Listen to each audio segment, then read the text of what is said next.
A reading from the Holy Gospel according to Luke. Glory to you, O Lord. On a Sabbath, Jesus went to dine at the home of one of the leading Pharisees, and the people there were observing him carefully. He told a parable to those who had been invited, noticing how they were choosing the places of honor at the table. When you are invited by someone to a wedding banquet, do not recline at table in the place of honor. A more distinguished guest than you may have been invited by him, and the host who invited both of you may approach you and say, "Give your place to this man." And then you would proceed with embarrassment to take the lowest place. Rather, when you are invited, go and take the lowest place, so that when the host comes to you, he may say, "My friend, move up to a higher position." Then you will enjoy the esteem of your companions at the table. For everyone who exalts himself will be humbled, but the one who humbles himself will be exalted. Then he said to the host who invited him, "When you hold a lunch or a dinner, do not invite your friends or your brothers or your relatives or your wealthy neighbors, in case they may invite you back and you have repayment. Rather, when you hold a banquet, invite the poor, the crippled, the lame, the blind. Blessed indeed will you be because of their inability to repay you. For you will be repaid at the resurrection of the righteous." The Gospel of the Lord.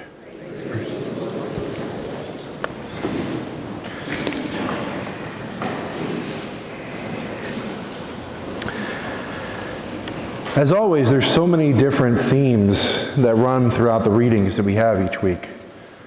But I'm pretty confident that this week, the core one that really kind of stands out is humility. Humility.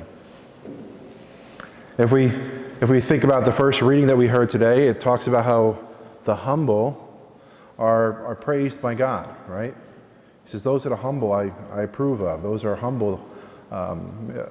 That's the kind of behavior that the Lord approves of. And then in the gospel reading, we kind of heard a repeat of that. Jesus kind of gives us some practical advice, right? He says, okay, when you're invited to a party, don't sit at the head of the table, because when the owner of the house comes and he wants to sit at the head of the table, you're going to be embarrassed to have to go sit at a different spot. Instead, sit in the lowest place at that table. That way you can be raised up to a higher position. So it sounds like practical advice, right? You don't want to be embarrassed. But Jesus is telling us something a little bit more in today's reading. He's given us a bird's eye view into how God works. That's how God works. For those that are exalted, those that have this inflated ego, those that are prideful, he will humble. He will humble them in some way. And those that are humble are the ones that God will exalt. Those that are humble are the ones that God will exalt in some way, shape, or form. Whether it be in this material life that we're in, this temporary way we live, or in the life eternal. But usually it happens right here, right now. So what is humility, right? Like, I'm sure that's a big question. My professor back at seminary out in California, he told me, "Adam, there's 3 things you need to do to grow in holiness. Humility, humility, and humility." So that shows you how important humility is. I'd be hard to find a saint that was not humble, that didn't exercise humility. And what humility is, just to clarify, is humility is pretty much seeing ourselves in the true light. So seeing our pros and our cons in relation to God. So seeing who we truly are in relation to God. And the opposite of humility is pride, where we kind of boast of ourselves. We have an inflated ego. And, that can be easy to fall into too, right? I mean, with all our accomplishments and accolades, our ego can get really puffed up. But it's when our ego gets puffed up like that, when we have that pride, that it's actually the root of all sin. And humility is the counterbalance to that. Humility is the opposite. It's pretty much the root to all holiness. So Jesus has given us more than practical advice today. He's given us the way that God works in this world and in the next. And our gospel also points out one other thing. It goes back to that theme of investing, right? We've talked about that in previous homilies, where we can either invest in the here and now, that's temporary, or we can invest in what's eternal, right? Investing in what's eternal sounds like such a better payout, because it's going to be there for forever. And Jesus is bringing that up again in today's reading. He's saying, when you have a party, don't invite just the people that are wealthy and your neighbors and your brothers and cousins and family members, but rather instead, invite those that are blind. Invite the poor. Invite the disabled. Invite the homeless. Those that cannot repay you with an invitation to their next party. Because Jesus is telling us is that with that you're investing in what's eternal, because your repayment will be in heaven.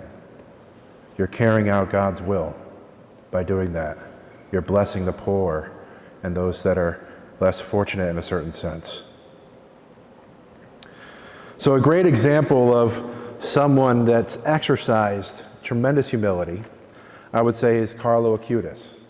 I'm sure you've probably heard that name at some point, and that's because he's going to be he's going to be canonized, or in other words, made a saint next week, next Sunday. He's going to be declared a saint by the church.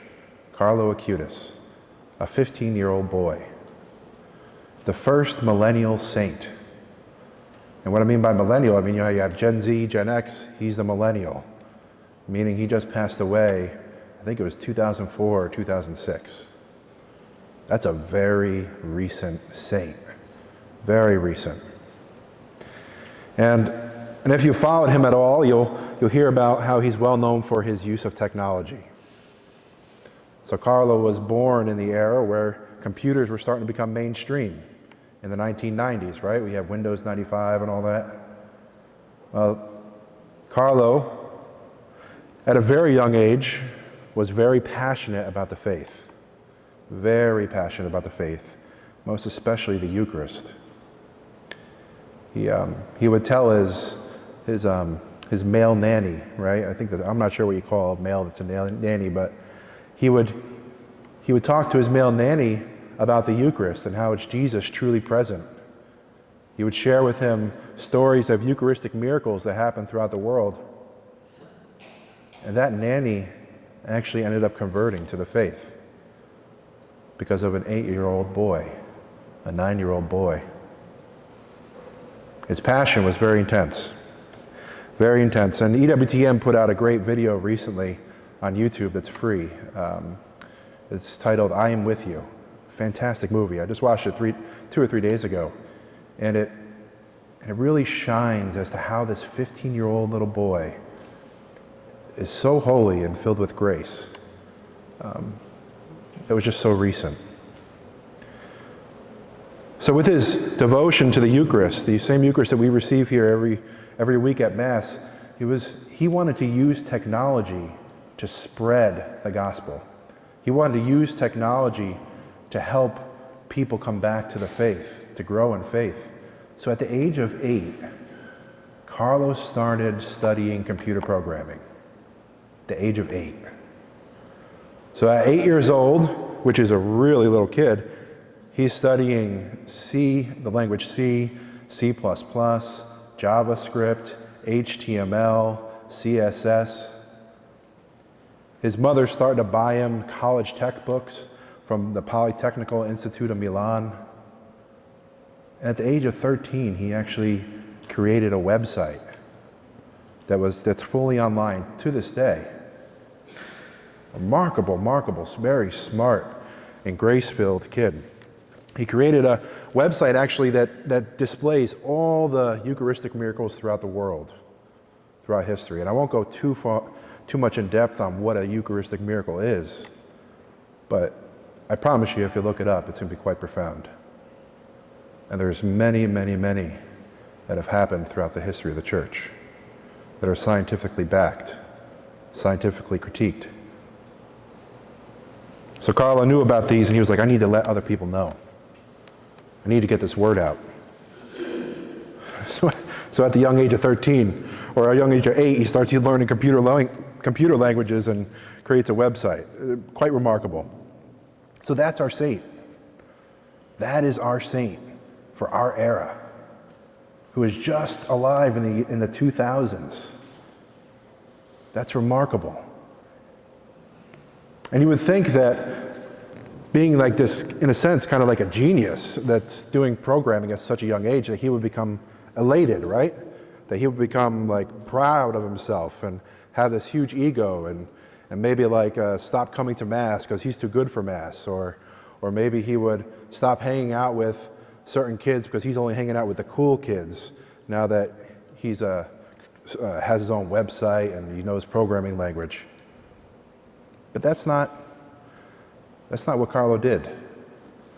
Carlo didn't get this inflated ego, but rather instead, Carlo, when he was playing with kids his age, he would include everyone into the group.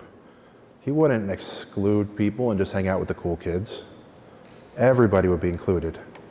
The disabled, people of different races. There was no racism involved with Carlo. Carlo was pure. He was pure and included everybody. And rather than not going to Mass, Carlo actually started attending daily Mass because he knew that the Eucharist is his highway to heaven. He knew that the Eucharist provided him so much grace and was slowly transforming his heart to be more like Jesus, to be more holy. So Carlo spent a lot of time before the Blessed Sacrament. Carlo was humble. Whenever he would get, accolades, or somebody would praise him for his amazing intellect or his amazing devotion, Carlo would say, no, not me, but God. Not me, but God. This is God's doing. Carlo knew that it was God that gave him the gifts that he had at such a young age. Carlo knew that it was God's grace through the Eucharist working through him to speak such in-depth theology to random people that he met. So Carlo is a great example for us. Great example for us. Great example for our kids. Great example for this age.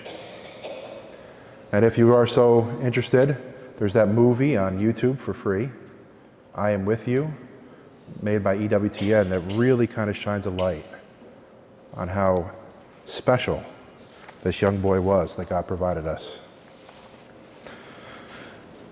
So, may soon to be Saint Carlo Acutis, again I said next Sunday he will be declared a saint, may he inspire us to be more like him. Today we focused on just one example of his humility, but there's so much more about him that is inspiring and beautiful. So may we all strive to imitate Carlo Acutis, his humility, but also his tremendous devotion to the Eucharist, the highway to heaven.